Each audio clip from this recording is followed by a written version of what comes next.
Classe de troisième, chapitre fonction linéaire, déterminer une fonction linéaire définie par un nombre et son image.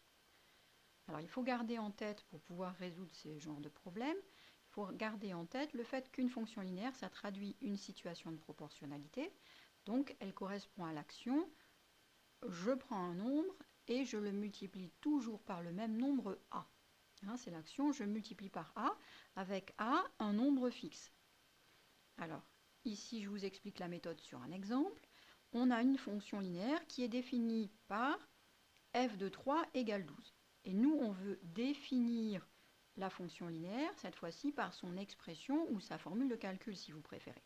Autrement dit, on veut savoir comment on fait pour calculer f de x, quel que soit x.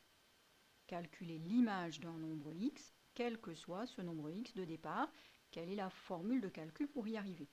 Et donc, comme une fonction linéaire, en fait, c'est je prends un nombre, je le multiplie par a, c'est donc bien ce nombre a ici qu'il faut que je trouve.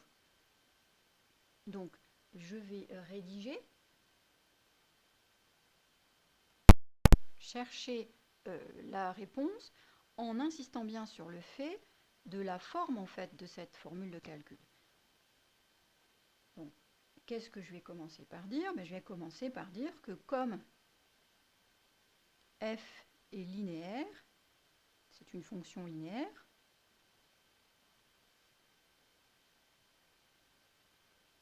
alors sa formule de calcul est du genre f de x égale ax avec a, nombre fixe.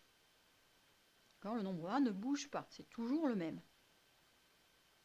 Donc ça c'est important, comme c'est linéaire, alors c'est de cette forme-là. D'un autre côté, qu'est-ce que je sais?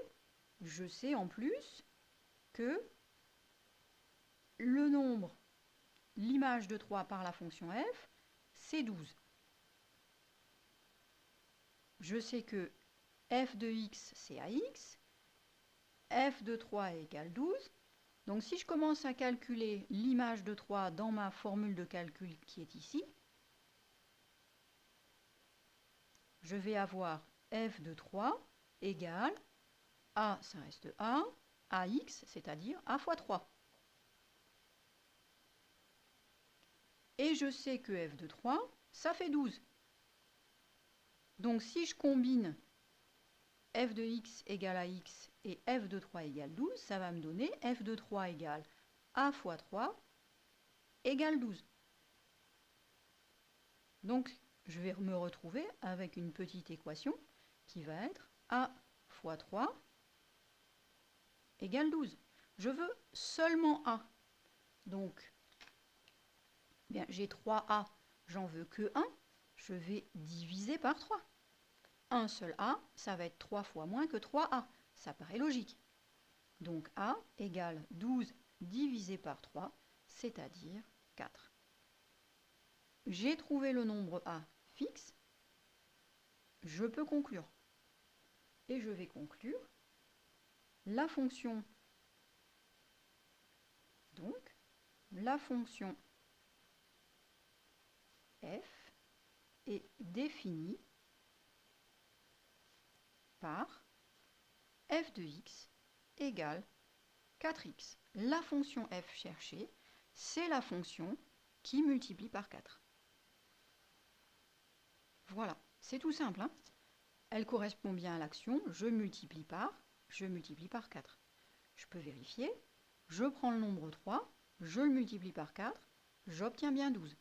Je ne me suis pas trompée. Et multiplier par 4, c'est bien une situation de proportionnalité, puisque je prends comme image un nombre 4 fois plus grand que mon image de départ. Voilà, j'espère que vous avez bien compris et que vous serez à même de résoudre ces problèmes qui sont, je l'espère pour vous, un peu simples quand même.